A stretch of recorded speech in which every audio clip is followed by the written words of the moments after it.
Before we get started with the content of our program, if you've tuned in with us for our other two programs, you'll know that the Noblesville Diversity Coalition always wants to take time to acknowledge that the city and community of Noblesville covers land that was previously owned and used by the Native Americans of the Miami tribe. And our history is always more than a small period of time or a small set of years or a small geographical setting. And our history always affects more than a small group of people. So we just wanted to take the time to acknowledge that.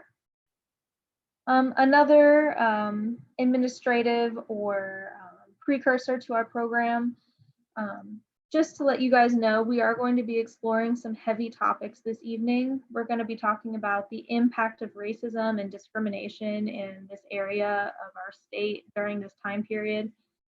With the understanding that racism and discrimination began long before World War I, which is when our program begins chronologically this evening.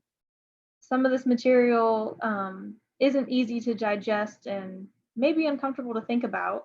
Facing hard facts is never easy, but it's necessary to increase one's awareness and knowledge around the intentional, unintentional, and systematic laws and behaviors that keep groups of people from accessing resources that lift up and help people grow.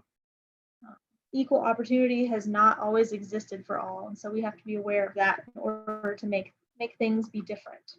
So that's another reason why I encourage you to ask questions tonight, say what you think, be brave, and this is a space for us to talk about these different types of issues. So with that in mind, I'd like to introduce our speakers tonight. And if you guys would just wave, you don't need to just yet. We'll get lots of talking in later. First, we have Dr. James Madison, who is the Thomas and Catherine Miller Professor Emeritus of History at Indiana University. An award-winning teacher, Jim is the author of several books about Indiana history. His most recent book, which is out as of Tuesday, October 6th, is The Ku Klux Klan in the Heartland. We also have Dr. Paul Mullins with us, who is a professor in the Department of Anthropology at IUPUI in Indianapolis. He's also a docent in historical archaeology at the University of Oulu in Finland. He's a historical archaeologist whose research focuses on dark heritage and the relationship between racism and materiality, especially in the African American experience of race and urban renewal in Indianapolis. His next book is called Revolting Things, an archaeology of shameful histories and repulsive realities, and that'll be out in January of 2021. We also have some familiar faces for probably a lot of us tonight. We've got David Highway, our Hamilton County historian. We also have Brian Glover, who's a Noblesville Diversity Coalition member, a longtime Noblesville resident, and he's also a Robert Settlement board member and descendant. Finally, we've got me. I'm Jessica Petty. I'm the president of the Hamilton County Historical Society, and I'm really glad to be here with you guys tonight. So next, we're going to talk about how the program works so that we can get started. So how this evening is going to work. Our program tonight will consist of panelists speaking on a number of issues related to the time period in Noblesville's history. We'll have two moderated question and answer sessions. These questions are created to provoke thought and create conversation about the issues we're going to be talking about. At the same time, we welcome your thoughts in the chat. You as the audience can help us figure out what we want to talk about tonight with your questions, comments, reactions. We're going to do our absolute best to include those perspectives during at least one of our Q&A sessions. So great. If you have any questions about how the program works or anything at all, just use the chat. So we're going to begin our dive into Noblesville history from World War I to 1960. First, we're going to hear from Dr. Madison about the Ku Klux Klan in Indiana. Then Dr. Mullins is going to tell us a little bit more about local Klan chapters. And then finally, before our moderated session, the first one of the evening, David's going to talk to us about the post-Klan years in Noblesville and what types of attitudes from the Klan organization lived on after the Klan left the area. So first, I'm going to hand it over to Dr. Madison. Thank you, Jessica. I'm honored and delighted to be a small part of this event tonight, and I want to send out kudos to the Noblesville Diversity Coalition. I think it's just wonderful what you are doing, and it's really, really important. As Jessica said, there are lots of things that make us uncomfortable about our past. And that certainly includes the Ku Klux Klan. For a long time, for decades after the Klan reached its peak in the 1920s, the tendency for Hoosiers was to ignore it, to pretend it didn't exist or wasn't important. This is what I call comfort history, to be silent about the tragedies and the conflicts and the issues that have divided us, to be silent about them, to feel comfortable from that silence. My experience is that it doesn't work, because these tragedies, and certainly it's the Ku Klux Klan among them, will not go away ever. They are always a part of our past, and I would argue a part of our present. And so the only thing we can do is to honestly try to understand them. And when I do that, and from the 3 years I've spent writing this book, I've concluded that the Ku Klux Klan in Indiana was not a fluke. It was not a marginal event. It was a mainstream event. It fits right in the center of the history of Indiana and the history of America. What do I mean by that? Well, we look first at the people who joined the Ku Klux Klan, the thousands and thousands of Hoosiers who joined. And we now have good membership lists from all over Indiana that tell us who they were. We know that they were white, they were native born, and they were Protestants. They were lower middle class people, ministers and lawyers, doctors, church women, Main Street merchants. They were ordinary, good Hoosiers. They were not rubes. They were not the great unteachables. They were not ignoramuses. And they knew what they were doing.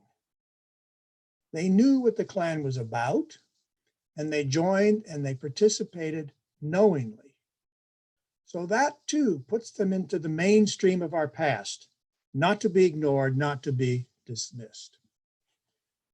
These folks thought of themselves as 100% American. That term appears throughout the Klan newspaper, the Fiery Cross, and in all sorts of other ways. We are 100% Americans. Everyone else, those who are not white, native-born Protestants, are less than 100% American, and they are the enemies of the Klan. The largest enemy are Catholics and immigrants, usually the same folks. This is not the place, and I don't have the time to talk about anti-Catholicism in Indiana in the early 20th century, but it was strong, powerful, and deep within the Protestant churches and church people. Catholics were the largest enemy, the most dangerous, the ones most doing things to tear down America. Jews were enemies, of course, and the Klan is full of anti-Semitism in its preachings and its publications. And African Americans. African Americans were always less than 100% American.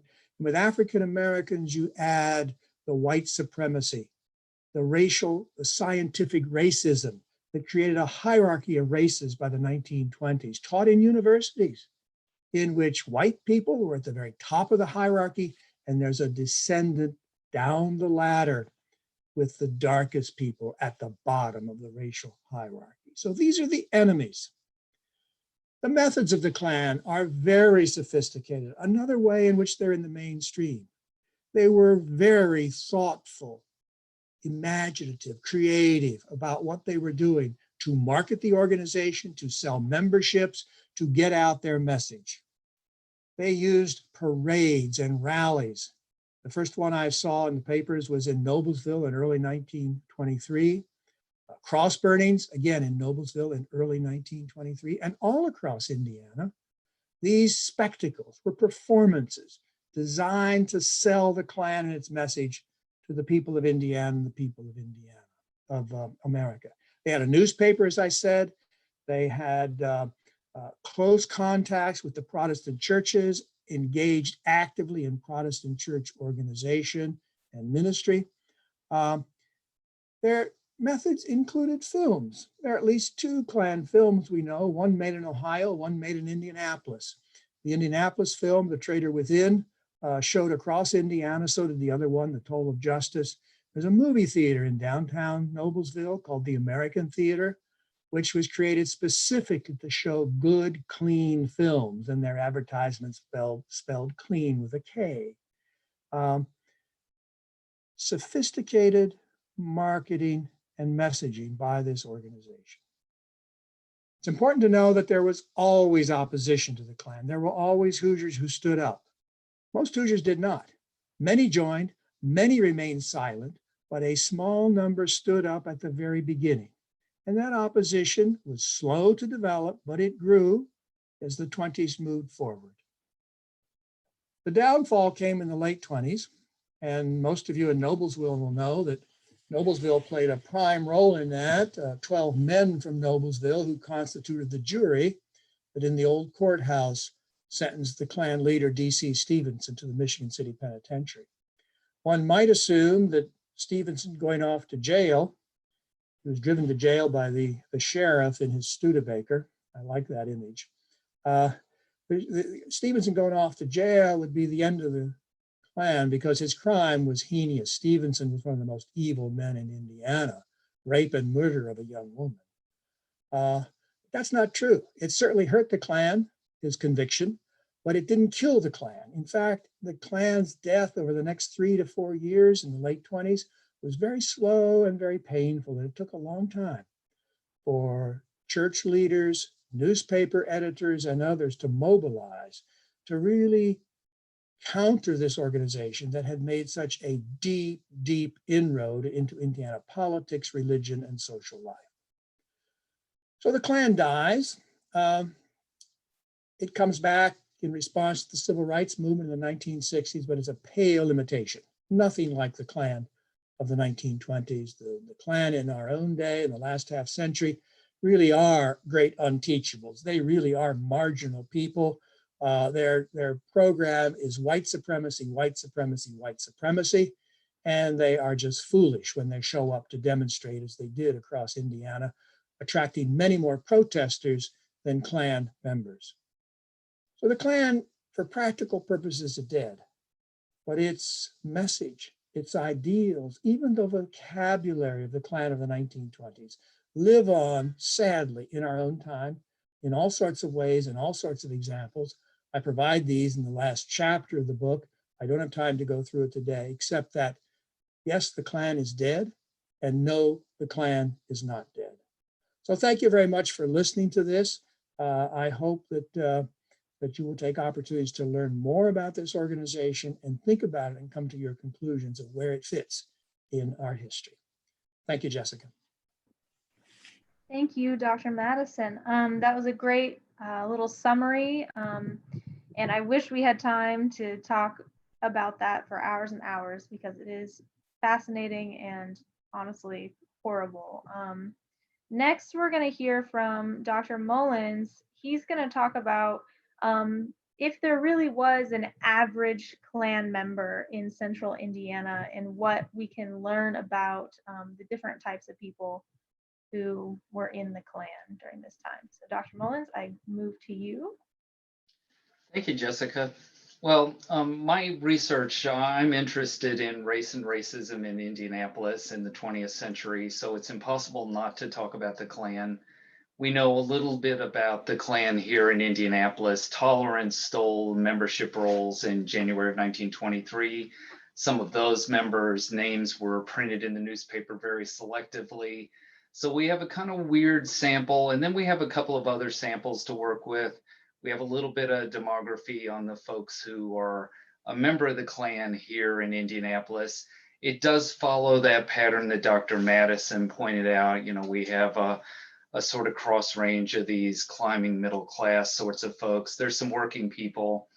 So when the Indiana Historical Society released those Hamilton County Klan loyalty cards this summer, I spent about a week working in that particular collection and inventoried all of the members in that collection. I'm sort of interested in the Klan as one expression of xenophobia in the 20th century. It's preceded by some different forms of racism and xenophobia, and it's followed, as David I think is going to talk about a little bit, by some other sorts of social groups and other sorts of agents on the ground. For instance, here in Indianapolis, some of the most important agents of racism and segregation after the Klan's downfall are going to be neighborhood associations and realtors. They're going to be the real machine. They'll be the foot soldiers that will really carry out many of the interests that the Klan itself had articulated in the 1920s, the things that it had not been able to deliver on. There's 721 men in the loyalty oath cards in Hamilton County. They represent a wide range of communities: Arcadia, Noblesville, Fishers, Westfield. In Indianapolis, the Klan is probably in the early 1920s in the near West Side, the most popular social organization in the city. But all of these guys are joiners in multiple social organizations. And one of the things we can see as we begin to do genealogy in Hamilton County is we see a very similar pattern, that there is a tendency for folks to join multiple sorts of groups. So you might be a Kiwanis, you might be a Mason, you probably join the Klan. So these guys are very social, using that word somewhat circumspectly. They're real joiners. The thing we see in Indianapolis, there's a little more representation of the members, at least we can identify. It always includes a lot of ministers. We see the same thing in Hamilton County. Ministers, were Protestant ministers, had free membership. We see lots and lots of police officers in Indianapolis, at least of those we've identified. And there certainly are some police officers that are represented in the Hamilton County records. The superintendent of schools in Hamilton County is a member. So we see some folks who have a significant amount of everyday power over race relations in places like Noblesville. We haven't mapped them out on the landscape. I can't tell you, exactly how they're spread out. We do see some things like there are whole streets full of men who will all join the Klan on the same day as a sort of group activity. There are quite a few extended family groups where uncles, cousins, nephews, fathers, brothers, sons all join within a few days of each other, and they will write on their loyalty card who they are related to. I am the son of so-and-so, this is my dad, this is my son, this is my uncle. So they identify all those familial kind of genealogical relationships amongst them. We know nothing about the women who are those members of those auxiliaries right now. We have much less to work with. But my guess is obviously that that these sentiments are probably extending elsewhere in the household.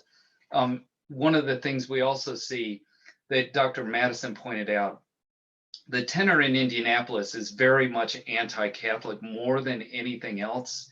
It certainly is anti-Black, but most of the rhetoric really is anti-Papist. So I'm sort of interested to see how that plays out in Hamilton County. And when the Klan disappears in Indy, at least, the thing that happens is many of those members go over to what are often referred to here as protective associations. So we see these little groups scattered all over the city that begin to patrol racial residential segregation. And they move a little bit more, their rhetoric moves much more toward being anti-Black as opposed to anti-Papist. So I'm sort of interested in how that's going to play out in Hamilton County as well. And all of these guys in the 20s that are members of the Klan, they continue to join social groups, at least the genealogy that I have suggests, into the 30s and 40s, and they often stay in the same groups. And I think David is going to talk about one of those groups. So I think one of the things we have to keep in our mind, there's a tendency, I think, sometimes for my students to believe that the Klan is an aberrant moment, that generally we are decent civil people in the heartland, And that actually is very true. We are really incredibly polite and decent people. Nevertheless, um, we have these forms of xenophobia that are very well documented that emerge in Indianapolis, certainly in the early 20th century. They take a very unpleasant form in the 1920s, in that period after World War I. And then they take a new form in the 30s. And then the thing that happens in the 30s, in Indianapolis in particular, is that redlining emerges as the federal law of the land. The federal government just decides to admit publicly that we are going to embrace as a nation racial segregation, racial residential segregation. And many of those guys who had been Klan members in the 20s move over to neighborhood associations, they move over to they become realtors. So they find actually somewhat more powerful positions, but they're much more subterranean. So I think actually one of the really interesting things is tracing all those relationships before and after the 20s, as well as these new relationships in the 20s. And of course, now we're going to have a really fabulous statewide study. We have some scholarship to work with, but now we'll have Dr. Madison's book. So I'm looking forward to having it in my hand anytime now.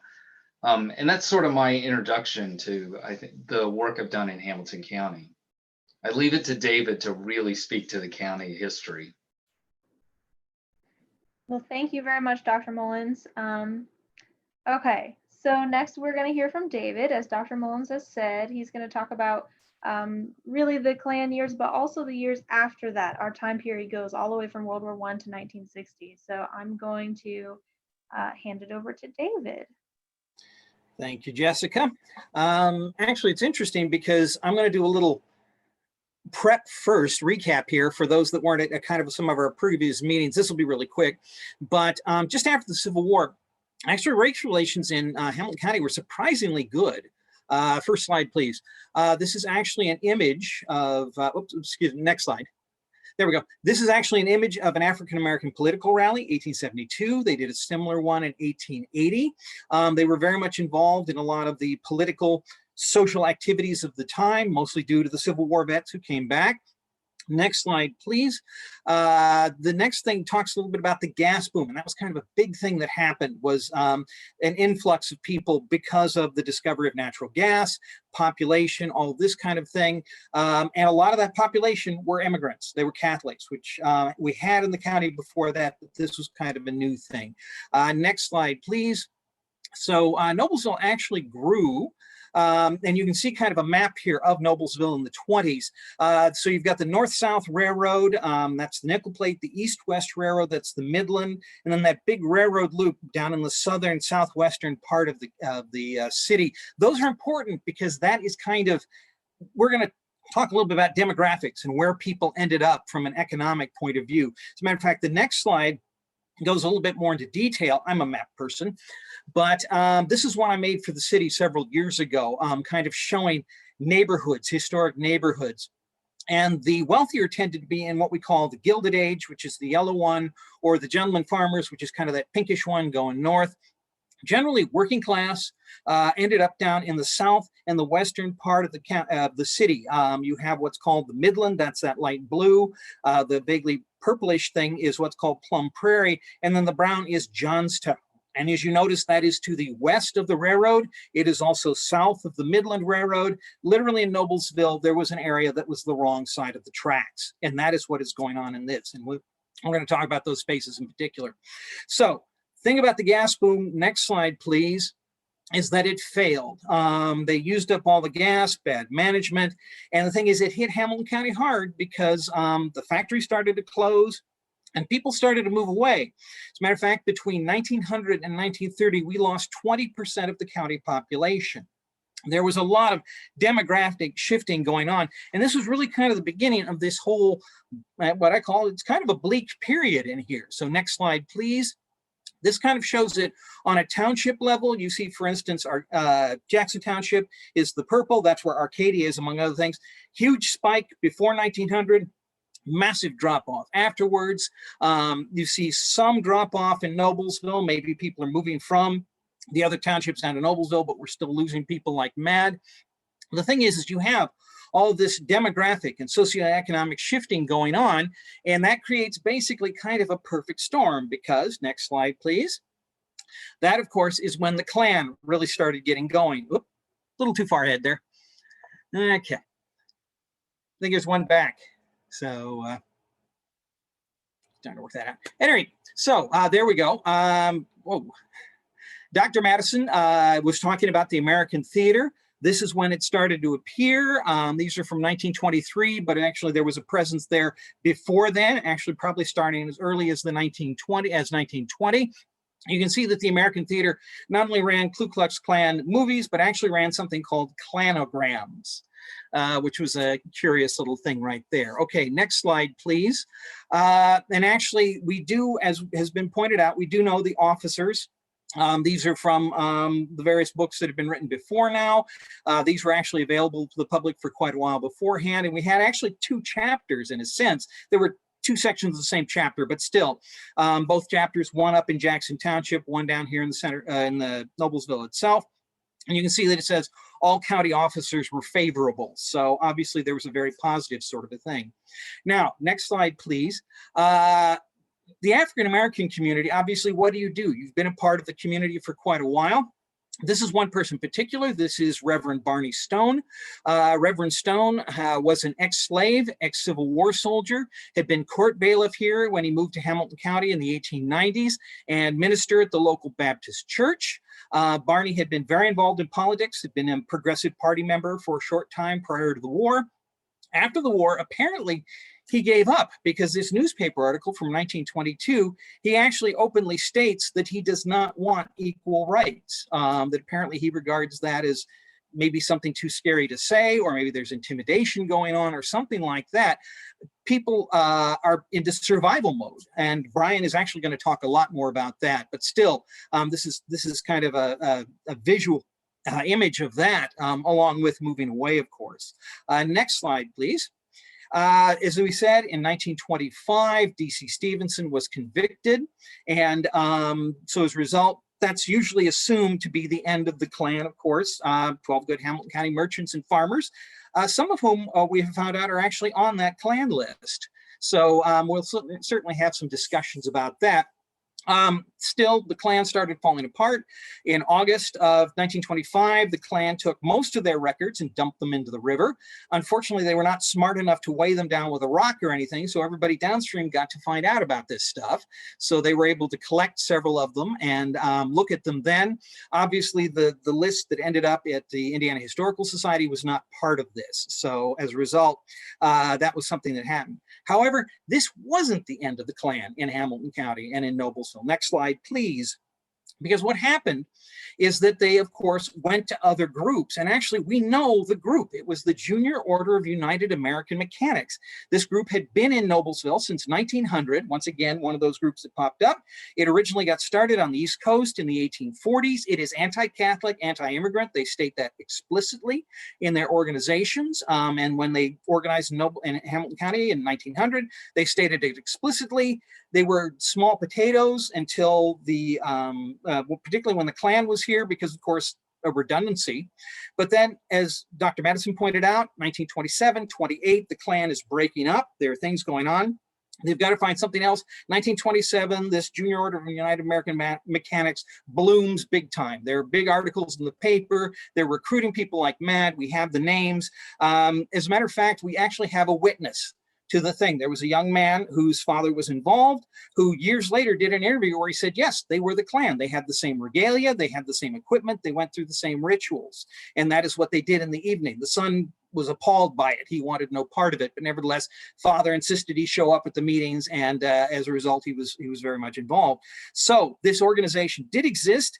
It existed until about 1935, we think, because that's when they sort of disappear from the paper. Obviously, the Depression had a big impact on what was going on. So as a result, that's kind of apparently the end of the official organizations. But as we're going to see, they did not go away. Next slide, please. And this has to do with Barney Stone again. Barney Stone actually became kind of a statewide celebrity in the 1930s. He would go around to schools, do talks about his life in slavery. He was listed in much of the media. He was recorded as part of the federal slave recordings that was done in the 1930s there. And actually, this picture was taken by the Wendell Willkie campaign. He was actually asked to go over to Elwood when Willkie was nominated and to support him because he was still being this diehard Republican. Barney was still being very much a Republican. So they took this picture and talked about his support. He was really one of the last veterans left in Indiana and the last Black veteran left in Indiana. So what's interesting is that in 1940, then the locals got together and decided to give him this statue. And we read about this in the paper. And we were pretty excited. We thought that was really interesting. It was a nice gesture to make, all that sort of thing. But then what happened is we found out from the daughter that it actually exists, or excuse me, his granddaughter, that it actually exists. And she sent us to it as a loan. Now, we're going to see it. I'm warning. It is really bad. It is really offensive. It is something that we did not expect to get. And as a matter of fact, when you see it, you understand why. Next slide, please. But this is the statue that they gave him. This is a flat piece of plywood. As you can tell, the face looks nothing like Barney Stone. This was simply taken from the popular culture of the time period. The standard minstrel show sort of a thing. The head is actually horribly shaped. It looks almost simian. There is writing on that platter that's in his hands there. That's supposed to be a minister reading a Bible. It of course looks like those tacky tables that you used to see in the tacky gift shops. But nevertheless, he got this thing, and we now have it at the Hamilton County Historical Society. And quite honestly, have no idea what to do with this.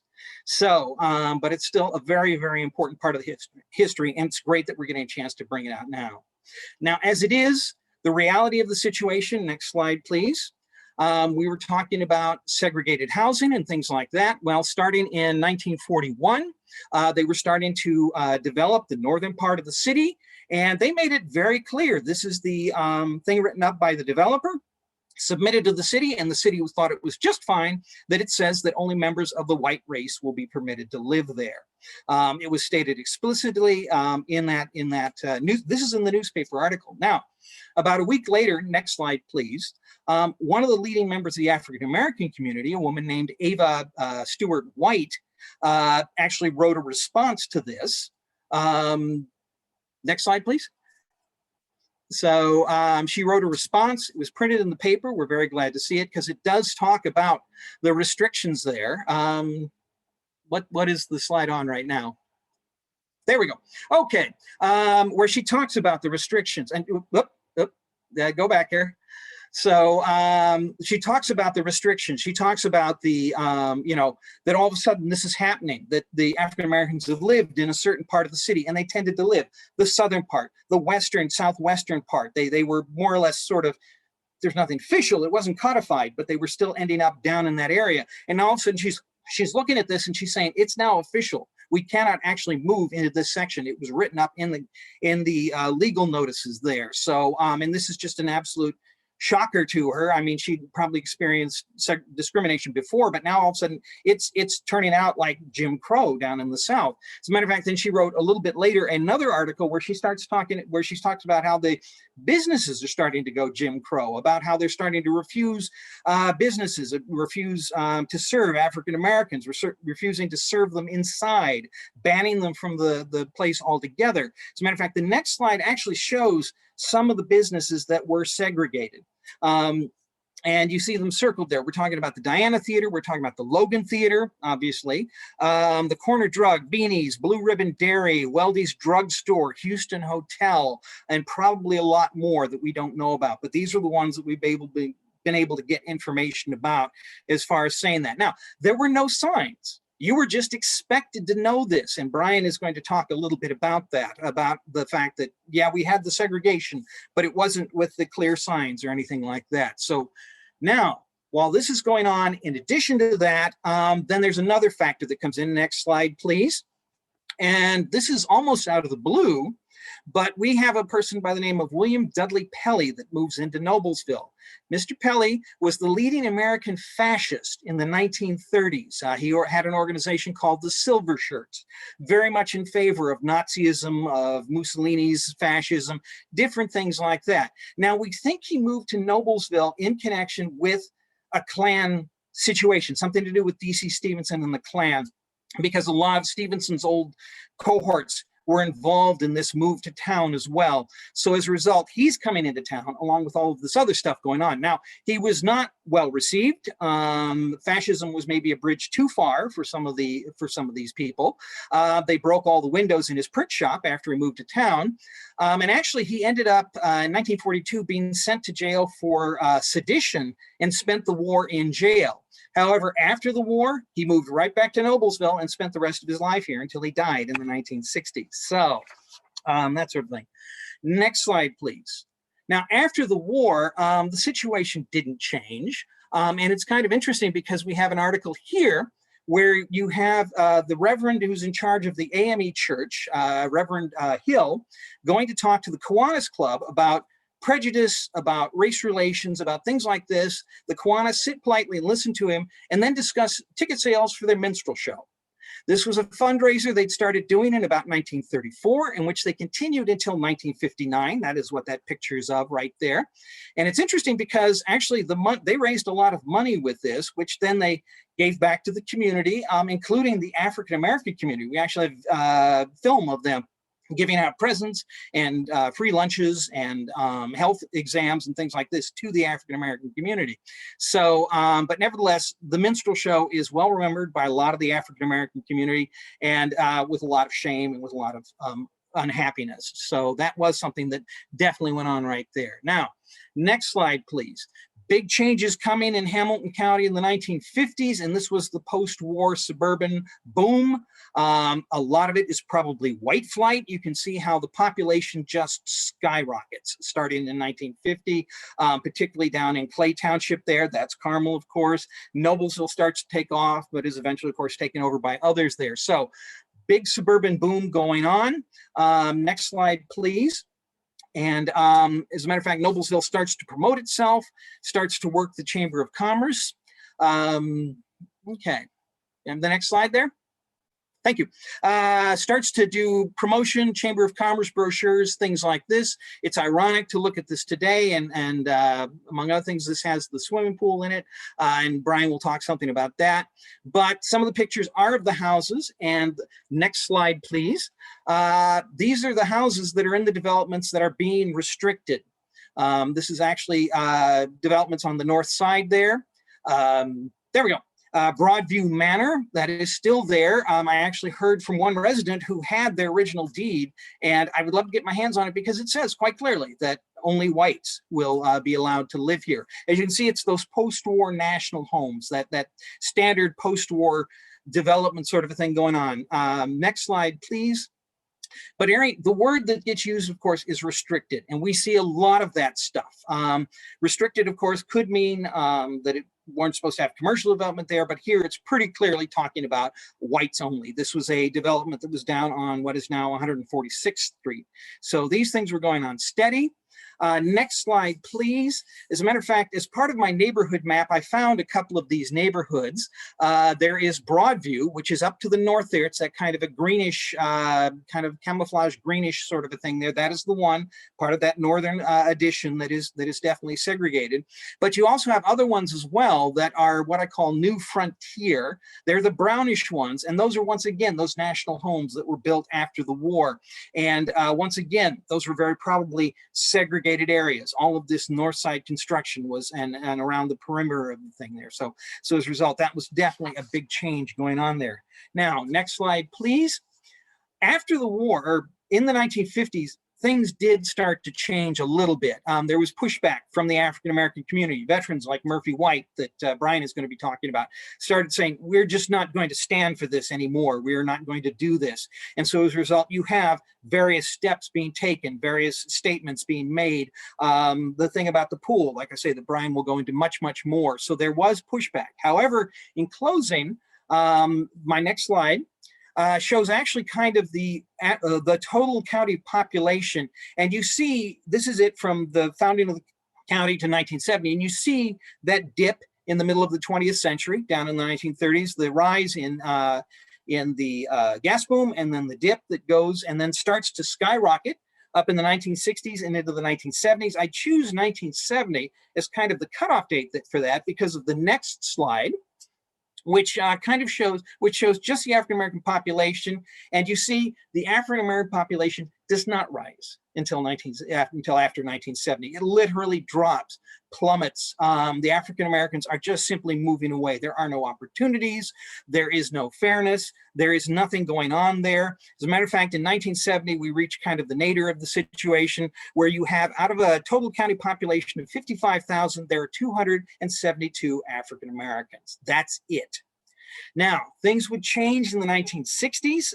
That is the purview of the next session there, but this is kind of the way it ended up. This was the really that bleak period, as I said, in Hamilton County history. So thank you, and we can go on and start getting some questions. Great, thank you, David. We covered a lot in a short amount of time. Really, in this first half of the program, we talked a lot about the Klan. We talked a lot about other measures that the majority white community took to create an environment that minorities, including African Americans, they found hostile and they had to struggle to adapt to. And we're going to hear from Brian in the second half of our program how the community adapted to that. But for the meantime, in this first question and answer period, we're going to talk about these conditions that were set by the white community and what that really means for how we see Noblesville's history. So one of our questions from our audience that we have, actually, I would ask probably either David or Dr. Madison, whichever one would want to answer, but we have a question about if we know how active Klan members were who joined, like did they pay dues regularly?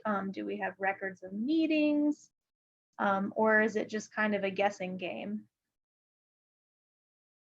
So whichever one of you wants to answer. Well, I put my mute off, so David still has it on. I guess I have to talk. There we go.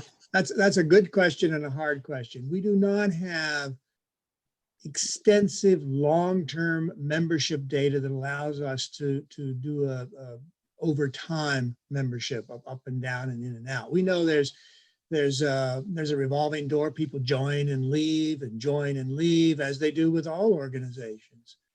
One important aspect of this is joining the Klan was not cheap. In current day dollars, it was about $280 for each member to join the Klan. That's a fair bit of money. And it's another indicator that these were not the poor and unwashed who joined. Some of them did join because it was the thing to do. Some of them joined because they were pushed, it was good for business. Not all of them were true believers, I'm certain of that. But I do believe that most of them were, and they knew what they were doing, and they stayed with the Klan enough. And the best estimates we have are about a third of the native-born white men in Indiana, a third, joined the Klan. Probably an equal number of women. Paul mentioned women, and we do not, so far as I know, have any membership lists for the women of the Klan, which would be very important to know. But we know about their activities, their organizing, their rallies, and the women are very important in the Klan. Can I add something here? Mm-hmm. Yeah. Okay. The Klan records that are now at the Indiana Historical Society, they extend over a certain time. I think, Paul, they're what, 1924 to 26? Yes. Okay. So as a result, we do have that little tiny time period with the 700 people. So we could probably get some sort of a microcosm as if we were to spreadsheet that and sort of track it across the way and see what Dr. Madison was talking about in terms of, when did they join? Did they become delinquent? What was going on? Things like that. That's one of the things I'm kind of hoping to see myself eventually. Somebody to sit down and do that kind of number crunching with a spreadsheet. So hopefully that'll answer some of those questions. Okay. And generally when these guys, when their loyalty card shows that they have quote unquote left the Klan, it is almost always because they can't make the membership payment. Some of them eventually do. Some of them, I don't know what happens. They disappear. We don't have any record, of what they did at that point. Every once in a while, there are a couple that leave for pure philosophical reasons, but they're very rare. Right. Kind of related to this discussion, we talked about the fact that you, Dr. Mullins, are looking through some of the genealogy of the members, and I know we're not going into the genealogy in this program by any means, but someone had a question about what the goal is for studying these records, and kind of related to that, if anything, what can we gain from learning specifics about specific members rather than generalities, or just there were so many people? Like, what are your specific goals in identifying specific people? Yeah, I think my goals for both the general pattern of the population as well as individual stories is to begin to address this issue of why people join the Klan. That's the question I'm most often faced with by 21st century audiences who, for whatever reason, can't quite wrap their mind around what the social attraction is of the Klan. That's actually one of the things I'm interested in. What is the social upside of joining the Klan? That's actually the kind of addressing this irrationality of hate. For many of my students, they can't quite understand that the Klan is really looked at many of these guys. I think many of these guys don't see themselves as ideologues at all. They see themselves as basically joiners, and they're kind of garden variety xenophobes. And that's how all of their neighbors are as well. So I think there's a little bit of a case study to be made for how people slip into very not very reactionary kinds of social beliefs and practices without any real conversation and reflection. Okay, thank you for that. I think another probably question for Dr. Madison. So some people may say that they know of an example where the Klan, especially in Indiana, they can't think of an example where the Klan was violent, or unlike the Klan of the South, we didn't have public lynchings or as many cross burnings, things like that. People may say that they can't think of anything, they just know it's a social group. Did the Indiana Klan perpetrate any violence? And we've talked kind of about how it is a social group.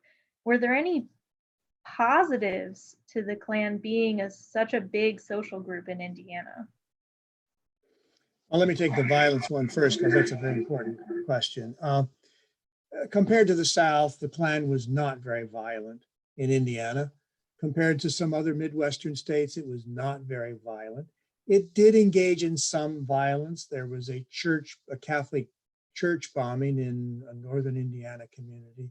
There were some individual examples. There was vigilante law enforcement pulling over cars with booze, rousting out amorous couples from lovers' lanes, that sort of thing. The Klan lynched no one. At least we have no verifiable record of a Klan lynching in Indiana. The lynching, some of you may know, in 1930 in Marion, Indiana, was not a Klan lynching. I wrote a whole book about that if you're interested in that particular tragedy. So the Klan engaged in very little violence in Indiana. It's an example of good Hoosiers. They were good Hoosiers, and they didn't believe in violence. Now, I'm quick to say they believed in intimidation. And a very important part of the Klan messaging and method was intimidation. That's what the parades and cross burnings are about. And it could be even more intimidating and threatening in the dark of night, those who stepped out of line, an adulterer, for example. The Klan's presence alone, their hoods, their white robes, their methods and actions were intimidating. And they were particularly intimidating for African Americans. And I want to be very quick to say this because there are African American families in Indiana and across America who have handed down stories for generations of Klan violence and intimidation. And that creates a trauma, emotions that persist into the 21st century. So the subject of violence, I'm just sort of touching the tip here, is one of very significance to the Klan, even though the Klan in Indiana is not exceptionally violent. Can I add a little bit here? Yeah. There is actually an incident in Hamilton County in 1909. This is prior to the I guess you could call the actual rise of the Klan. They referred to the group actually as white cappers, and I'm sure both Jim and Paul know about white cappers. But there was a Mexican family down in Fall Creek Township that was quite literally threatened. Shots were fired through their house while they were sleeping one night. And basically they were told to get out. A note was nailed to their barn door. So as a result, yes, there was an incident. This was, like I say, this was just prior to that. It could have been that Junior Order of United American Mechanics group. It could have been somebody coming up from Indianapolis, but we did have an incident in Hamilton County. So we cannot say that there was nothing in the county or that there'd never been an example of anything. There was one in 1909, just before everything started happening there. Okay. And very quickly, there were lynchings in Indiana in the late 19th century, more than 60 lynchings. A third of the victims were African American. So the whole subject of violence before the Klan is deeply troubling. Mm-hmm. Okay, so I think one last question for this section, and if we didn't answer your question, we can come back to it later. This one's for David. Why do you think groups like the Junior Order of United American Mechanics or others that came after the Klan didn't do as well as the Klan? What made the Klan different than other organizations either before or after? Well, this is something that Jim actually covered with his stuff. The Klan they knew how to brand themselves. They knew how to promote themselves with the films, with the newspaper, with all of this kind of stuff. It was a high grade organization. They had connections politically. They pretty much ran the state. They ran the governor. They did all sorts of things like that. So as a result, you joined the Klan, you had that muscle behind you. You were part of a group that just really, you thought could make an impact. And then as the Klan broke up, obviously you've got these people like Junior Order, and they're not quite the losers that we have today, but they're still turning into kind of more of a fringe outfit. That it's kind of like, okay, they're still here, and we recognize the people who are involved. We actually have lists of the Junior Order because they were not a secret organization, so they promoted their members in the newspaper. We're going to have to compare them to the Klan list and see what we come up with. So as a result, the Klan had that credibility. They had the bulk. They had this immense image that they could play off of. And once that image was broken, then all of a sudden the rest of these organizations, you tended to collect hardcore and the fringe types. So they didn't have that kind of leverage. Am I right, Jim? Do you think that's? Yes. Thanks. All right. Thank you guys for answering those questions. So we're kind of moving into the second half of our program now. I just want to encourage you guys to bring your questions, comments, concerns, anything at all into the chat. Here in the second half of the program, we're going to be talking about how the African American community responded to the conditions that we just talked about, the Klan and other Jim Crow-like practices, etc., both here in Noblesville and other areas of Indiana. First, we're going to hear from Brian Glover, who's going to speak on how the African American community in this area lives during this time period, our World War I to 1960. Then Dr. Mullins is going to talk about recreation-based segregation in Indianapolis during this time period. And then Brian's going to talk to us again about a specific instance of recreation segregation here in Noblesville. We're going to have more Q&A sessions, so keep your questions in mind. We're going to hopefully answer them all. But for now, I think I'm going to hand it over to Brian. Thanks, Jessica. I've titled my piece of tonight's presentation, Being Black in Noblesville, 1917 to 1960, Making a Way Out of No Way. Making a way out of no way is an African-American expression that explores themes of agency, creativity, and perseverance in the face of racial oppression and discrimination.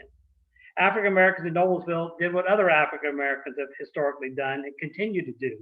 We strive to create a way where there seems to be no way.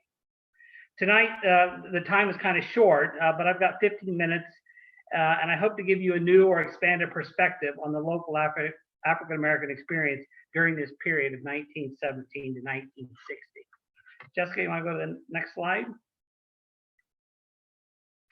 Hamilton County's rural to city population shift continued through the early 20th century. I'm referring here to the county's Black population, but many of the reasons for the rural to city shift probably are true for whites as well. Farms needed scale to be commercially viable. So for uncertain reasons, Black farmers at Robert Settlement, they didn't expand their holdings much beyond their initial land grants. Heirs often sold out their part of the inheritance to a single sibling or to a third party. So farming was just less viable. They were highly educated. They had college degrees in teaching, in law, and medicine, and the clergy, and this created expanded opportunities for them beyond the settlement, usually in Black communities far away from home. Finding a marriage partner, kind of hard to marry your cousin, so they looked to other settlements and other places for marriage partners that also contributed to the breakup. And then there was demand for labor in the cities. Unskilled labor in places like Noblesville brought opportunities during difficult economic times. Noblesville, Kokomo, Indianapolis, Chicago were all destinations for an exodus of the younger Black population of Hamilton County. Jessica, you can go to the next slide. David spoke about this. African Americans moved to Noblesville. They lived in, I call it the Plum Creek addition. I don't think it was a formal addition. It was just, I guess, a section of town that was known to have a lot of plum trees before they started building homes.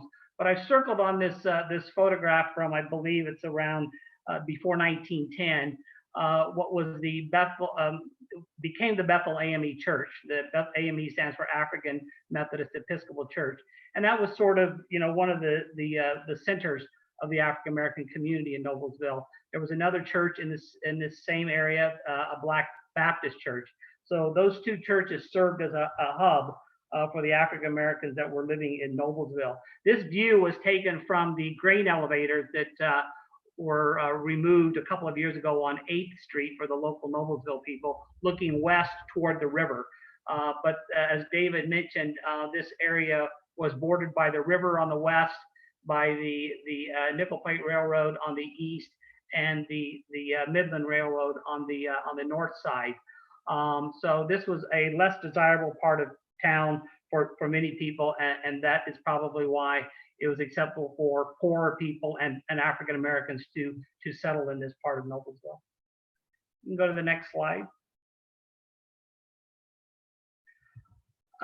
Moving to Noblesville ended a sense of safety offered by the Robert Settlement and other rural Black communities. Robert Settlement in particular was a cultural island. And for those of you that are not familiar with the cultural island, this is kind of an area, a place characterized by minorities living within their own group, surrounded by a completely dominant population. Cultural islands were considered safe havens for minority groups to carry on a relative safety within this confinement. But as time went on, it was no longer viable to continue, and Noblesville became a preferred destination for people from Robert Settlement. But Noblesville was a segregated city. Housing options within the township, as David mentioned, were limited to the west side of the railroad and the south side of the Midland Railroad. And jobs that were available for Black men and women at the time were limited to things like being a janitor, a laborer, or personal services such as barbers and shoe shine. That's what those that didn't have education could find when they came to Noblesville. And the KKK, while maybe its influence was waning in the late 1920s, it had still created fractures in race relations within Hamilton County. And I'm not insinuating that the lynching in Marion was tied to the KKK, but that type of violence and mob justice was something that Black African Americans in this area and other areas of Indiana probably continue to fear through the 1940s and 1950s. And then we have the Great Depression in 1929 that brought hardship to everyone.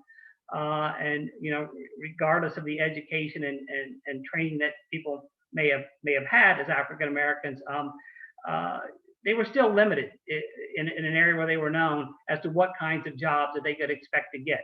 Again, it's going to be manual labor or personal services. That was about all you can find.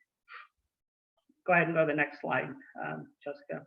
So I always like to pepper these with some photographs so you can see some real people that I'm talking about. So I mentioned that they could find jobs as janitors, delivery drivers, factory workers. On the left, that is my grandfather, who was the foreman and laborer at the post office, place where Black men could get hired, and he fired the boilers every day. The man in the middle is also another grandfather of mine. He was the janitor at the Hamilton County Courthouse for many, many years. And the man on the right, the Black man, his name is Jack Howard. He was a porter at a local barbershop, so he did shoe shine and other personal services for white men that came there to get a haircut. These photos kind of range from maybe the 1915 or so up through the 1950s, but not much changed in terms of the opportunities Black men could find in Noblesville. You can go to the next slide, Jessica. This is another photograph from, I'm sorry I didn't date it, but I think it's probably around 1915 to 1920. This was the American Straw Board Company, which was down on the river. David knows a lot more about the straw board, but apparently it was just an awful place. But they made cardboard there to ship glass in. And I circled several men. I was not able to ID all of them, but I do know that the man on the left is my great grandfather, Thaddeus Winburn, who was one of the people who worked at the straw board. And again, I'm not saying these were only jobs, these difficult jobs were only done by African American men. There were a lot of poor white men at that time doing the same kind of work too. But these were the jobs that we were likely to be in for a long period of time. Go ahead, Jesse, you can go to the next slide. Here's an article that appeared in the Noblesville Ledger in 1930, talking about Icemen. I mentioned Jack Howard earlier. I mentioned Rhoda White. Those men also, before they had those, before and after they had the jobs I mentioned earlier, they worked on the ice trucks. And it seemed from reading this article that this was a job that was sort of the exclusive domain of African American men. And behind that picture, which is an ice truck, there's a little piece of that article I'd like to read to you. And I'm going to quote the writer. It says, "Most of the ice must be cut into sections to suit the orders of the customers. The blocks ranging in weight from 25 to 100 pounds. The men are not out on the day's trip very long until the legs of their trousers become thoroughly soaked with water. This trickles down into their shoes and their feet, and to their feet, which also become wet, but they work ahead hour after hour, just the same until the day's program is carried out. But they say they never catch a cold." Go to the next slide, Jessica. So we're talking about, up until now, I've talked about men that sort of relatively unskilled laborers working in the city. But even those that had higher qualifications, college educations, there still was a barrier to finding opportunity in Hamilton County and Noblesville and in places where they were known. So I'm going to tell you the stories here of a couple of people just to sort of illustrate that point. The man on the left, his name is James Rice. And it can be said that James Rice practiced a form of tactical race passing. In other words, passing as a white person to go to school and to get a job. He was a graduate of Purdue University in agriculture. Rice's skin tone and other features made racial passing easier for someone like him. According to Edward Conkling, who had written his graduate thesis about the Robert settlement, he indicated that Rice passed for many years while working as a chemist for an East Chicago, Indiana industrial firm. From East Chicago, he went to Pennsylvania, and he worked for an industrial company there as a chemist as well. He continued to pass as white while he was working, but he lived in a boarding room somewhere in I think it was Allegheny, Pennsylvania. So kind of he was white by day and resumed his African-American identity by night. The census records indicate that Rice was probably in Pennsylvania from somewhere maybe as early as 1920 and as late as 1940. We can't really nail it down, but according to the thesis, his career at this industrial company in Pennsylvania ended when he was up for promotion to plant supervisor. He was the assistant plant superintendent, and he was being considered for the plant superintendent. But someone was ready to out his racial identity. So rather than stay, he left his position at this company and came back to Robert's settlement and continued to work with his brother as a farmer. The woman on the right, she has a similar story. Her name is Mary Frances Coleman. Mary Frances graduated from Noblesville High School in 1948, and she had dreamed of becoming a teacher. She enrolled at Butler University, and after graduating from Noblesville High School, she went to Butler. She got her teaching credential, and she came back to Noblesville and applied for a teaching job that was available. As you probably can guess, Mary Frances was not hired for this open teaching job in her hometown. At this time, I'm sure the local Blacks and Mary Frances herself had little expectation that she was hired, but she went for it. So undeterred, Mary Frances went on to teach in the Indianapolis public schools and the San Mateo, California school system, earning several honors for her work in science and math, primarily with younger students. These are but two stories that kind of highlight the lack of opportunity available to well-educated Blacks in Indiana at the time. Staying within your cultural island, as in the case of James Rice, or moving to a Black community, as in the case of Mary Frances, were often the only options during this time period for the best and brightest coming out of our local community. You can go to the next slide. Thanks, Jessica. So how do I characterize the racial environment in Noblesville based on what I've shared with you so far? The only way I can think of is that this was Jim Crow North.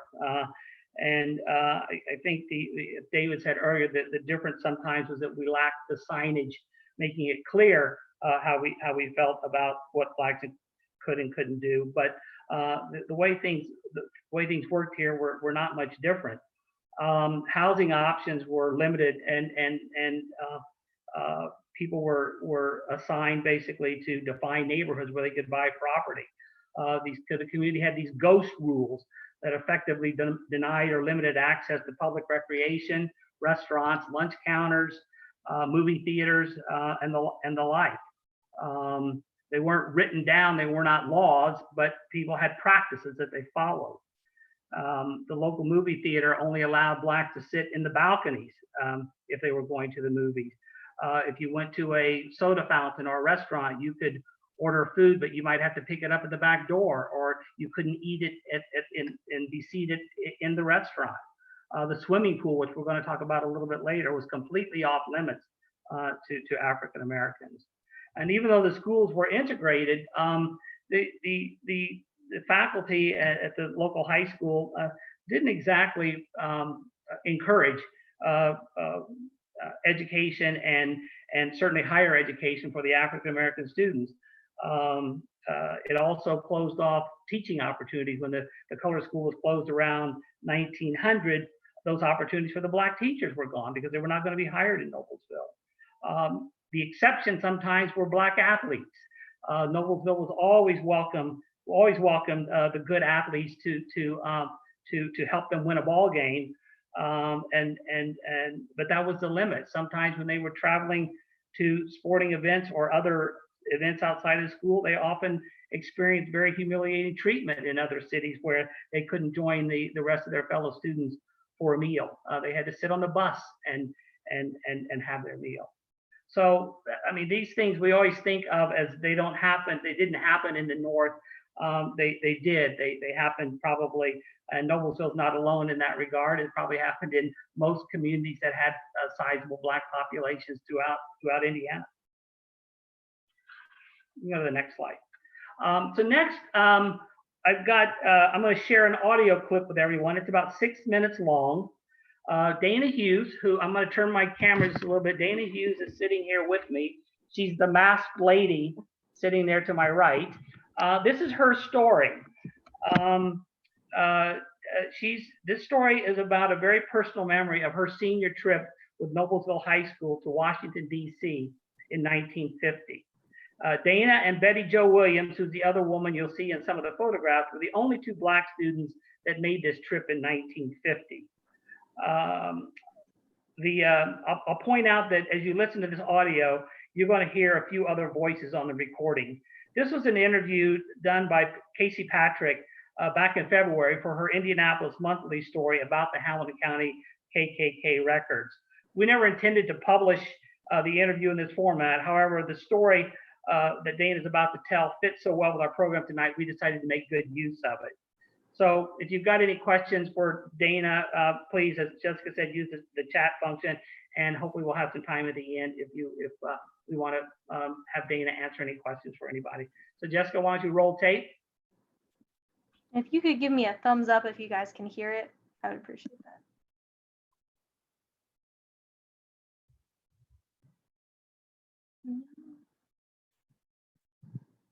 No. All right, let's see here. This is the thing I didn't.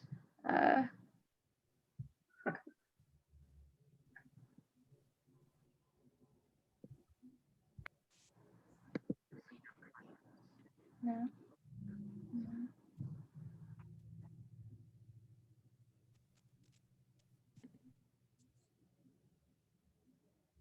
Ooh. Can you still hear me? Yes.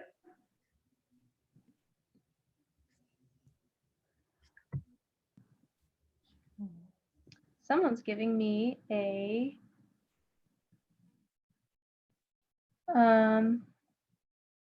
optimize share for full screen. Share.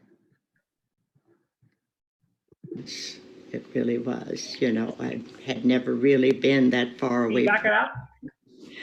Another girl in my class. Can you hear it now? Yes. Okay, all right. What Maisie mentioned earlier about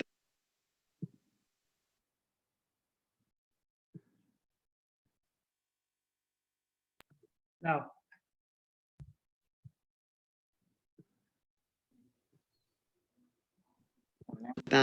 going with her class, her senior class, to over east. Mm-hmm.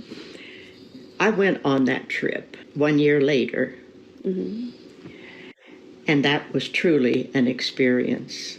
It really was. You know, I had never really been that far away from home.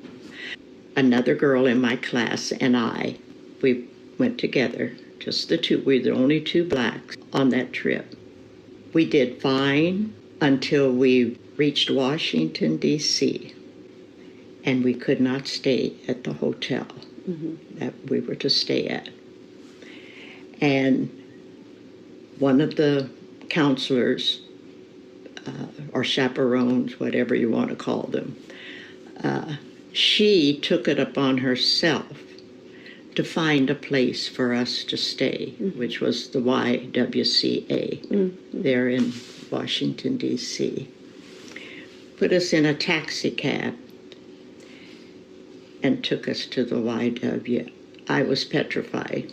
She didn't go with you, though, did she? No. You stayed there by yourself. Just the two of us you and Betty.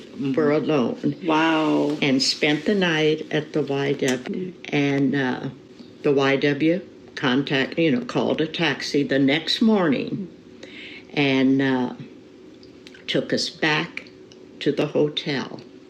Well, this one chaperone, she had something to drink and something to eat for us when we arrived because the bus was there. We got on the bus and she gave us whatever it was to drink and something to eat. Everybody else had had a lovely breakfast, before we left. And it was things like that that I know it hurts so deep that it's something that'll never leave. It will never leave. And you're in a place you have no idea what to do. When we arrived in New York City, we had no problem getting a room there, but they had made it so there were going to be like 3 or 4 girls staying together. We found out that the couple that we were to stay in the room with, it was mother and daughter, because the mother was one of the chaperones also. The daughter was one of our classmates, and they did not want to share the room with Betty and I.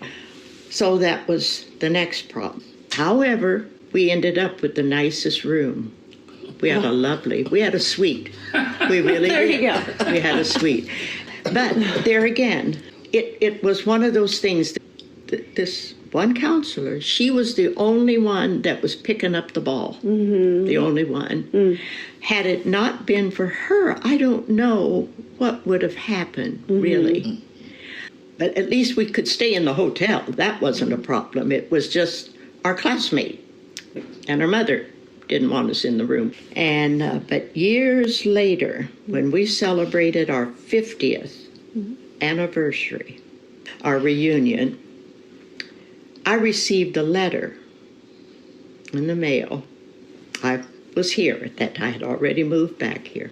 When I opened the letter, because I didn't recognize the name on the return address, but when I opened the letter and I saw who it was from, it was the girl and her mother that didn't want to share a room with us, had sent me this letter. She was apologizing. Wow. For all of those years, all those years. So I took the time to write back to her.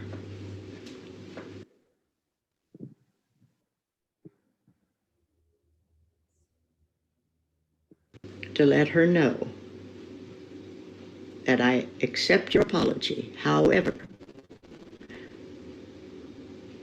I had let go of this many years ago. Had I not, I wouldn't be where I am today.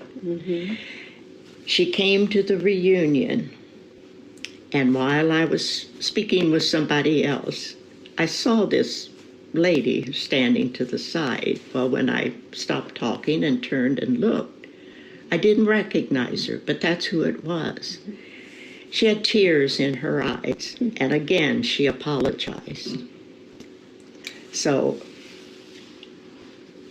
it told me that, if I had carried all of that with me all of those years, I would not have been able to have accepted her apology. So I'm glad I did, But at the time, it was very hurting. And for other classmates not to recognize the things that had gone on that trip, to this day, it's dumbfounding. I cannot understand why they could not see the things that were happening at the time. I brought it up when we were working on our 50th reunion. I brought that up. And it was like they were just... They probably wasn't aware of. They were aware, but they have to be aware when they're right there, You think so? Yes, I do. I have to feel that they were aware. But they chose. But they chose not to say anything. When we came back to the bus, they didn't say, "Where have you been? We didn't see you in the restaurant this morning." They had to know something was wrong.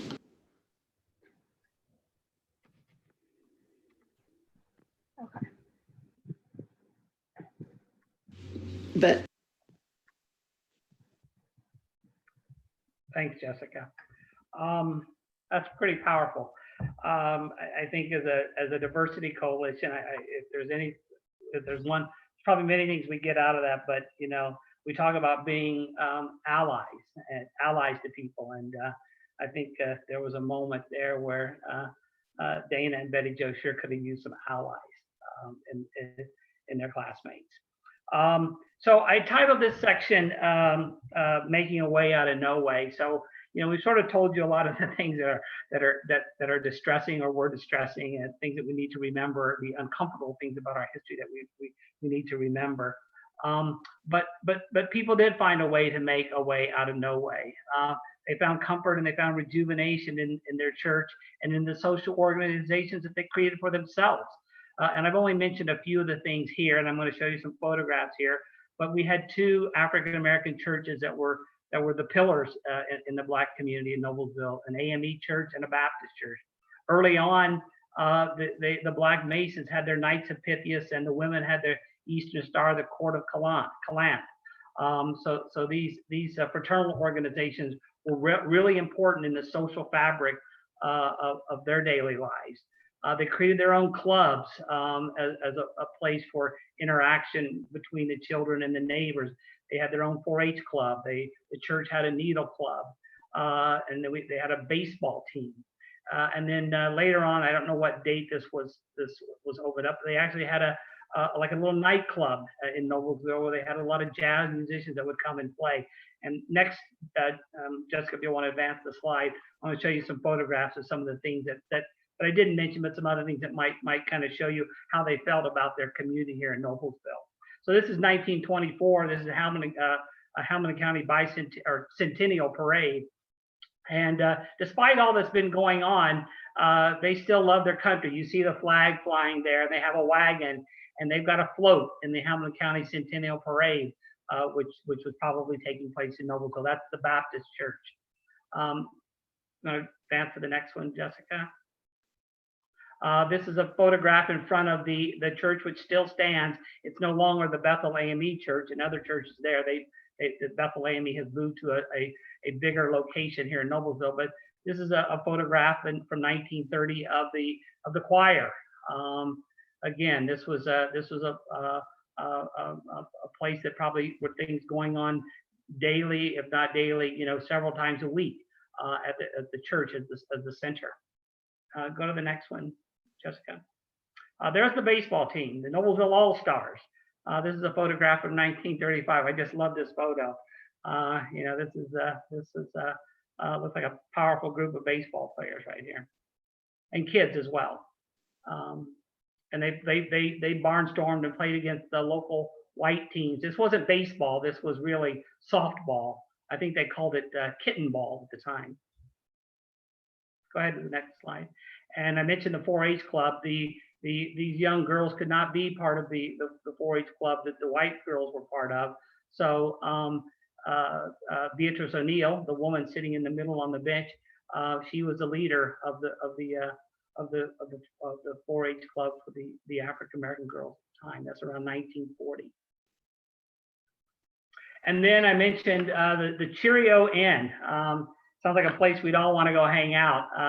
I'm not sure, maybe my aunt knows how long it was in existence, but this was right near the Nickel Plate Railroad, I believe, around Plum Street, which is less than a block from her house. So I'm sure her parents chased her out of there many times when she was a young girl.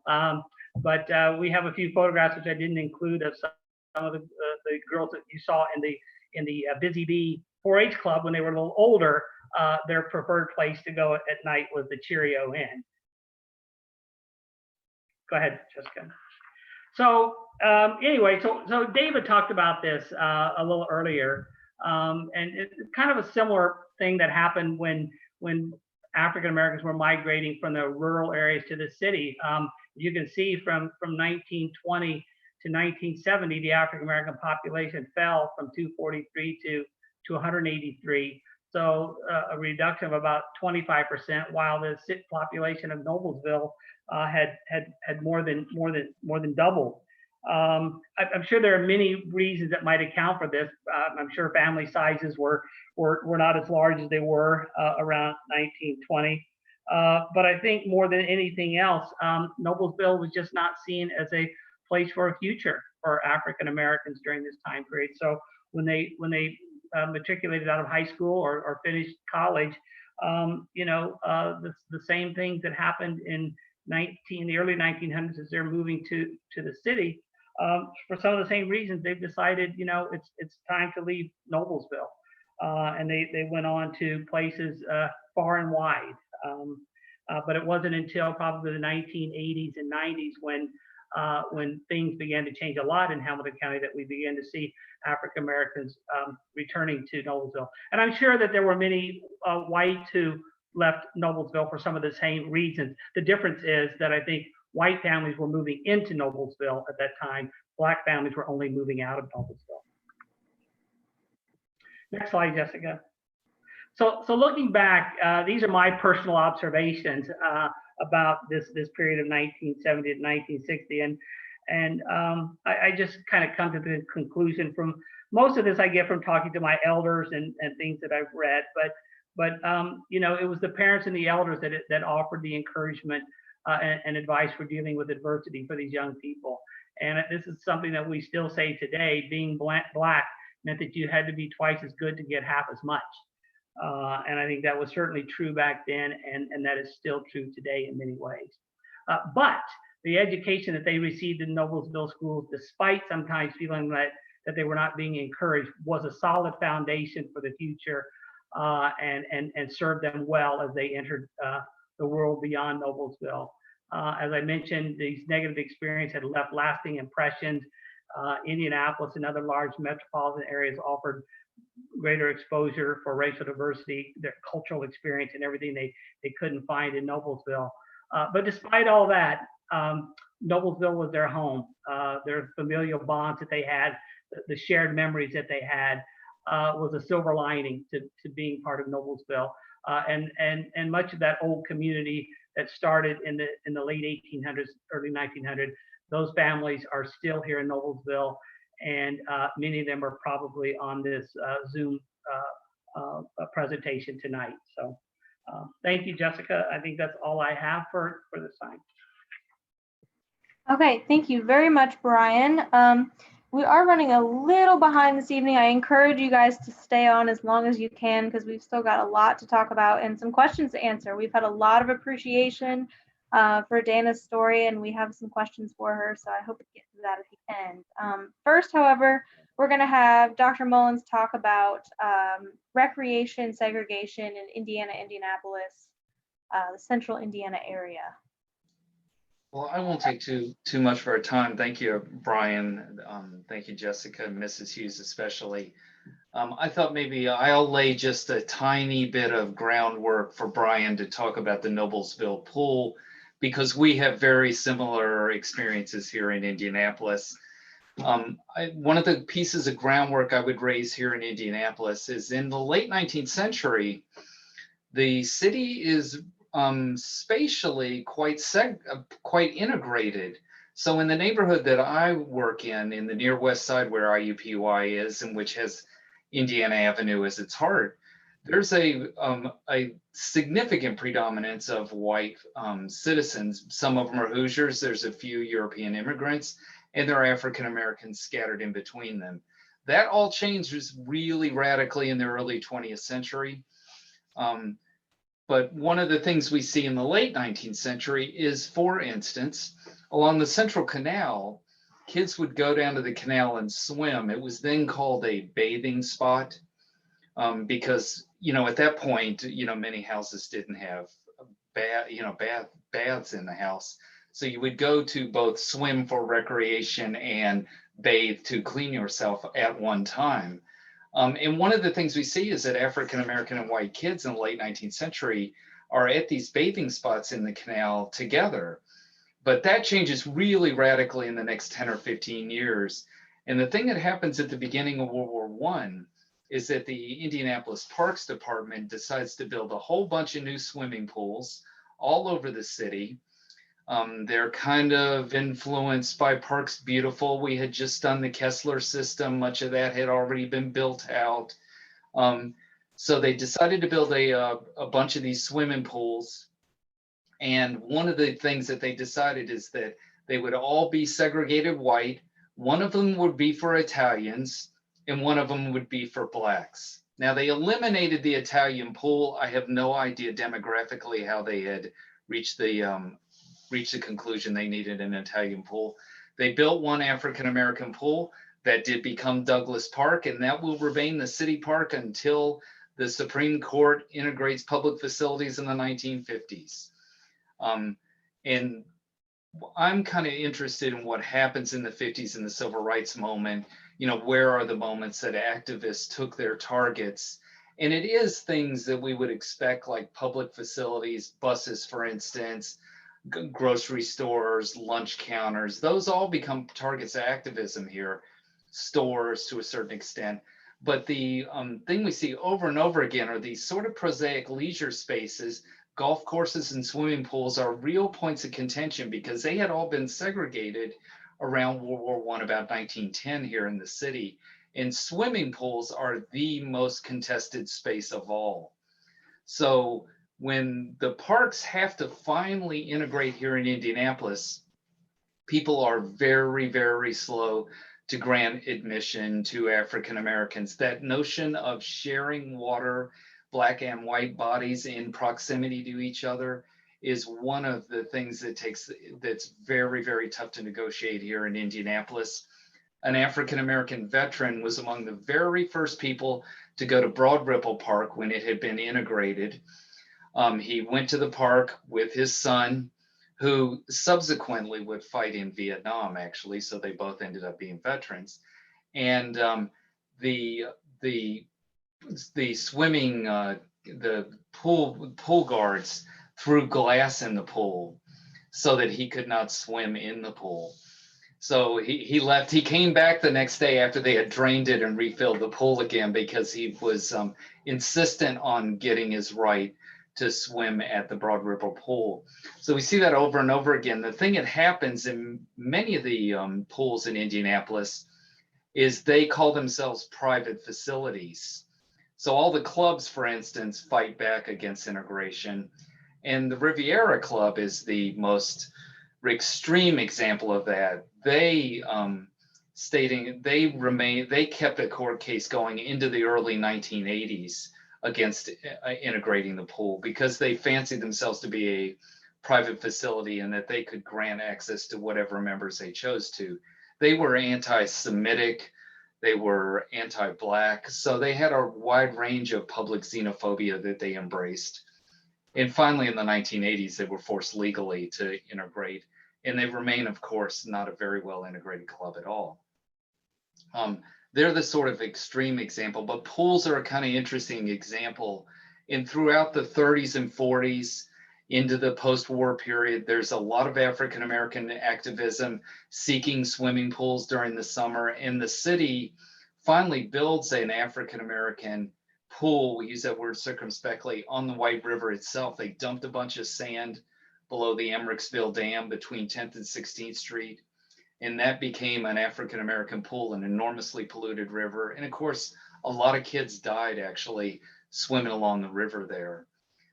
So we have a very, very high percentage of African-American drownings from World War I onward. Much of this is because Black kids could not learn to swim. They had no place and they went out in the river, which was a terrible place to learn to swim. So swimming pools remain an enormously interesting, even though they may seem sort of prosaic, they seem that they are an enormously important point of contention for many people of color in this city, even into the 21st century. And even now we have some difficulties integrating some of these facilities, parks facilities, simply because of public memory. You know, people carry these collective memories with them and don't give them up easily. And the parks has not really found a systematic way to address these sorts of kind of lingering memories. And I suspect Brian is going to tell a very similar sort of story in Noblesville. Alrighty, we will have to see what Brian says. Thank you, Dr. Mullins. And just a reminder, Brian, we are running a little late on time. Okay. So I will move quickly. okay. So I've titled this section "Fighting to Integrate the Forest Park Swimming Pool 1953." So we will see if there's a similarity here in Noblesville, the experience as what Dr. Mullins has pointed out about Indianapolis. A little bit of fact: a concrete swimming pool was opened to the public in 1931 in Noblesville. They created the park in 25. They planted 12,000 trees. They constructed a large pavilion. They had the first county golf course. They did charge fees to all the property owners in the city for the pool operations. And I think that covered special events and swimming classes. And I'm going to go out on a limb. I know the African Americans were assessed the pool tax, but it's unlikely they contemplated sharing the pool with their white neighbors. Here's a picture of, next slide, please, 1958. That is what the pool looked like then. Currently, the pool is in the same location, but all of that is gone, and it is a very much different looking bathhouse and swimming pool. Next slide. As I mentioned, swimming in the public pool was off limits, so Black youth taught themselves to swim at the Cicero Creek.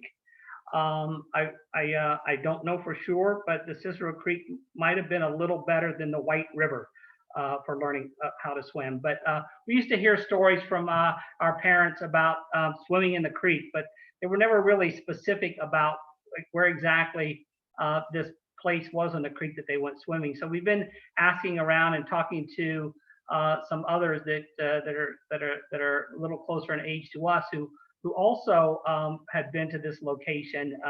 And so I'm pointing to it on the map. This is for those people who live in Noblesville. This is off of Highway 38 near Hague Road. Someone told me that the swimming hole was called the Horny Hole. And I guess I thought the Horny Hole meant something different than it really did mean. The people who owned the property, their last name was Horny. So apparently they were more than willing to let probably not just the Black kids, but any kid who wanted to swim in the creek was able to access the creek through their property. And we have a good sense that this is the location where they taught themselves how to swim, since they couldn't go to take lessons at the public swimming pool. Next slide. But June 1953 brings a challenge to the city's de facto policy of no pool service for Blacks. So this all began when Wilma Batty, who was a scout leader, took several Black youth scouts to the swimming pool. A little bit about the scout troop. The Black boys in town were not allowed to join the white scout troop, so they, with the sponsorship of the Bethlehem Church, they created their own troop, Troop 3111, to teach scouting to the African American boys in town. So we don't know what it was that inspired Wilma to go to the pool that day, but she did, and they were. It might have been a scout jamboree, and all the scouts were going, and they refused this group. We don't know, but she came back, and the kids came back to leaders in the community and told them what happened, and the community just decided sort of enough is enough. It's our constitutional and moral right to be able to use the pool. And we're not going to sit by and take this anymore.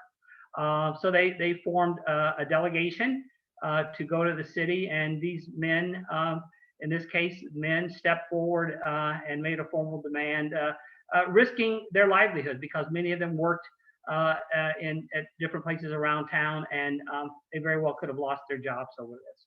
The park board presented the city's proposal to the delegation, and here is a quote from the minutes of the June 30th, 1953 minutes. Park board presented plan to let them swim in our pool, unsegregated from white people, on Mondays, Wednesdays, and Fridays, with full freedom at the park, so the rest of the park, on the golf course and in the park. That's what they offered. You can go to the next slide, Jessica. So this is the these pictures are not all from that period. Sometimes it's hard to find photographs of people, but these are the 7 men that were part of that that delegation that went to the city. And there are different accounts about who the leader the leader was. but we believe it was the pastor. I can't point to him, but Reverend Butler, the man who looks like he has a pastor's robe on, the older looking gentleman in the center. He was the leader of the group. You can go to the next slide, Jessica. Newspapers reported that the NAACP had gotten involved in this. However, there's no evidence that a civil rights lawsuit was ever filed on behalf of the residents of Noblesville. For those of you that don't know, the Indianapolis Recorder was a newspaper that served the African American communities of Indiana.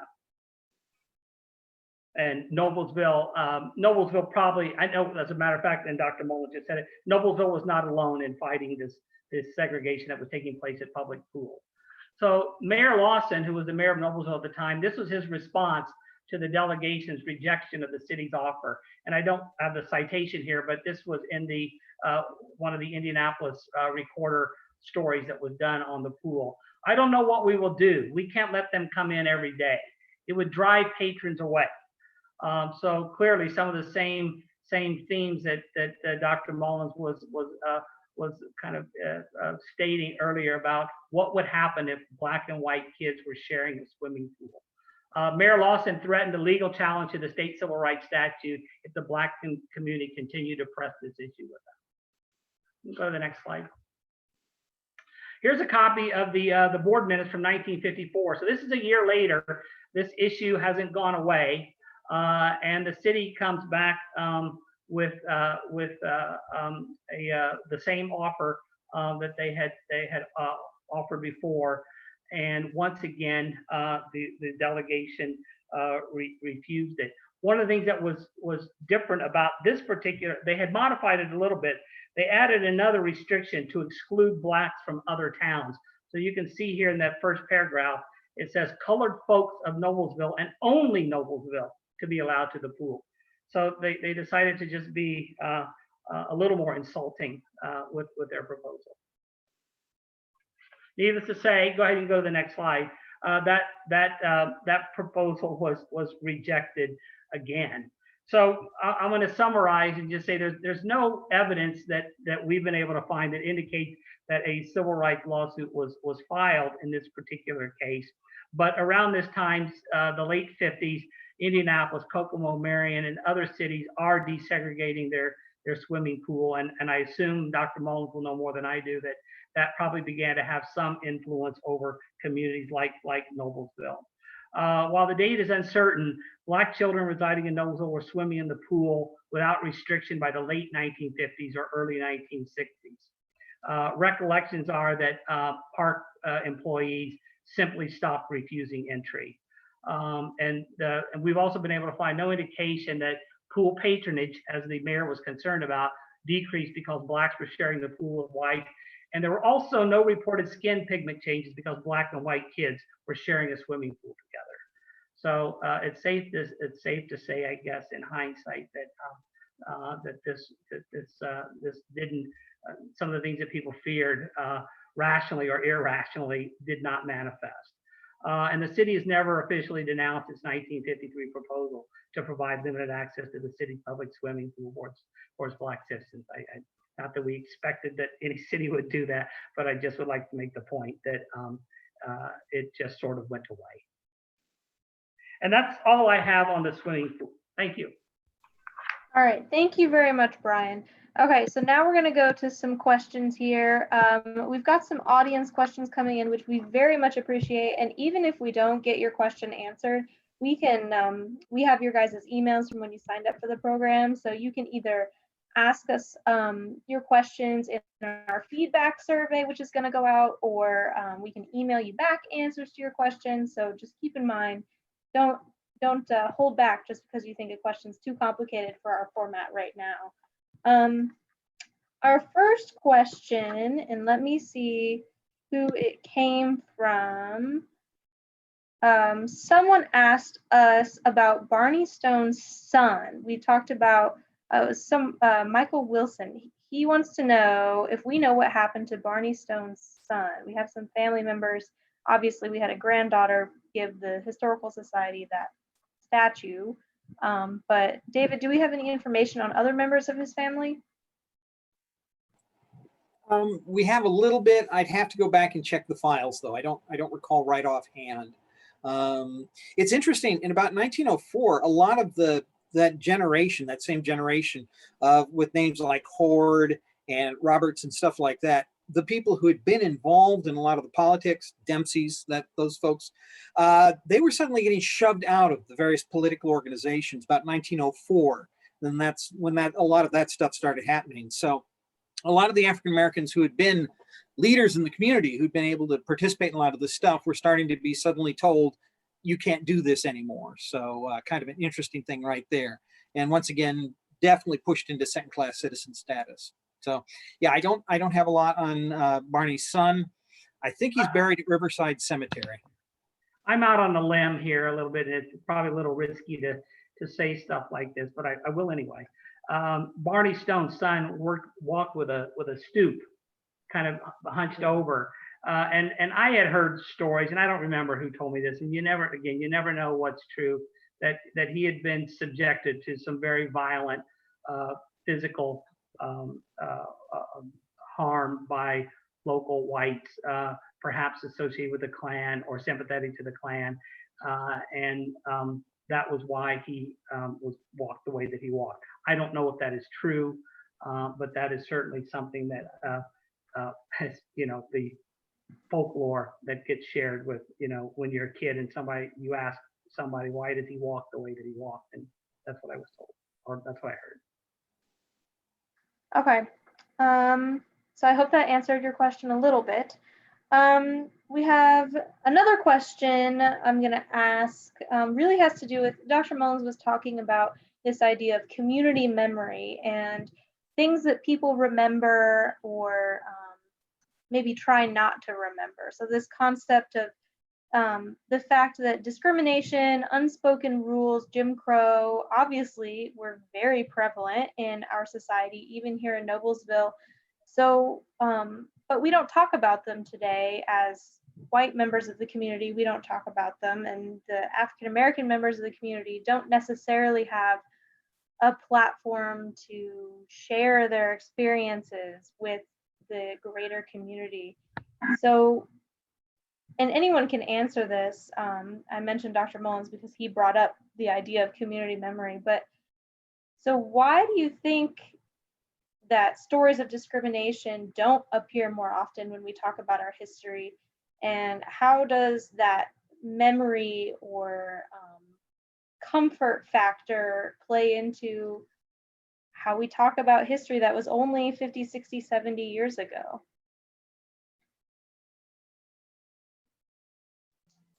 I don't mind starting, actually, since I brought up I actually think that people are starving to have these conversations in public. I guarantee you that Dr. Madison will have as many lectures as he can possibly deliver in the next 6 months, because I think people are really starving to have these conversations.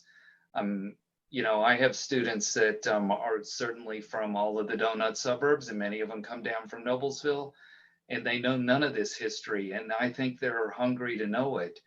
But I think this is what good public history does: is we have these conversations in public. We begin these discussions, and those should work toward reconciliation. Those should work towards some kind of structural reparations, some sort of discussion of how structural inequality shaped the contemporary world. I really think that's what good public history and good public scholarship does in the long run.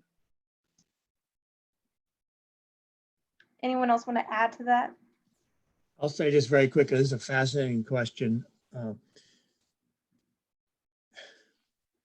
We are living in 2020 in chaotic and changing times, and we're all a little anxious about all aspects of that. But I try to be an optimist and look for the best possibilities. And I think from these changing times and chaos around us, there may be good. It may even be possible that we can look back and say that in our day, in this year, the moral arc of the universe bended toward justice a little bit, because I believe that people are changing. And I believe, as Paul said, they are hungry to know. And it's the job of those of us who know something and those of us who've experienced something, and particularly African Americans who have powerful memories and stories, to get these into this public sphere, because there are a lot of very ignorant white people who still don't understand white privilege, who still believe that we have a level playing field in this country. And it's simply not true. It is factually false. And we need to talk about that. Thank you. Thank you for adding that. Does anyone else want to add to that before we move to the next question? Okay. Our next, we just have a couple more. We've had a lot of people thank the presenters, and I want to thank the presenters too for being here this evening and sharing their stories. I wanted to ask, so Brian kind of mentioned that the city of Noblesville hasn't as of yet kind of acknowledged the swimming pool segregation battle. And we had another question about Noblesville schools, because Brian also shared the story of the teacher who couldn't be a teacher here locally and had to go elsewhere in order to get that opportunity. So it's kind of a broad question. I think hopefully I can put Brian a little bit on the spot and ask him, and anyone else who wants to answer, do you think Noblesville is on the path to doing the right thing in the future and acknowledging these types of issues? I'll say yes, and I think that's kind of what this Noblesville Diversity Coalition is all about. I mean, we specifically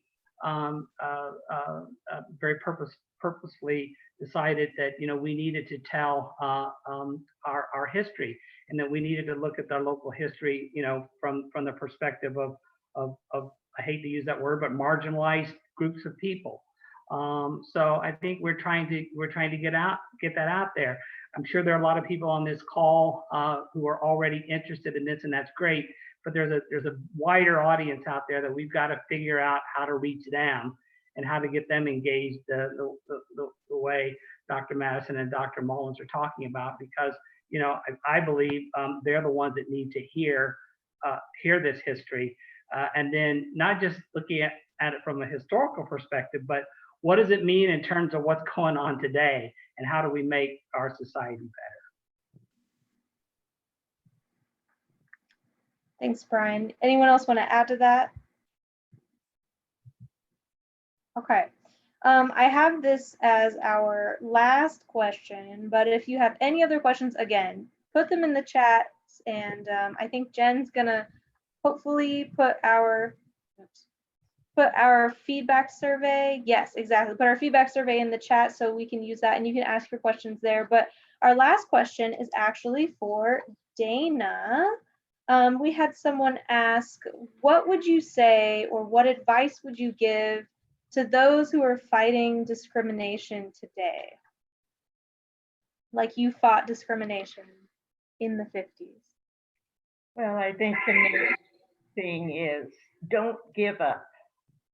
You have to keep pushing, and you have to strive to be better than they are, whatever you do, and you can't back down. That to me is very important. Hold your head high, hold your head high,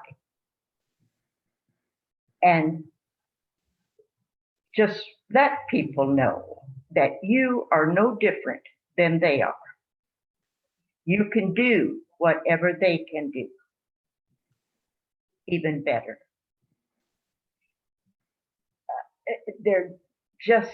It's hard for me to believe at my age, these things are still happening. And a lot of these things aren't any better. And but they can't stop. They just have to keep pushing. That's about the best thing I can tell the young people today. And just know that you can do whatever you want to do. I Thank guess you very that's much. about it. Yeah. Well, thank you very much. That's good advice and we appreciate it. And thank you, everybody. I think that about does it for us this evening. Thank you, everybody, for listening, for staying through, even though we went a little over time. I hope you fill out our feedback form. And thank you again to our panelists who came from all over the state to be with us this evening. So thank you so much, everybody. And have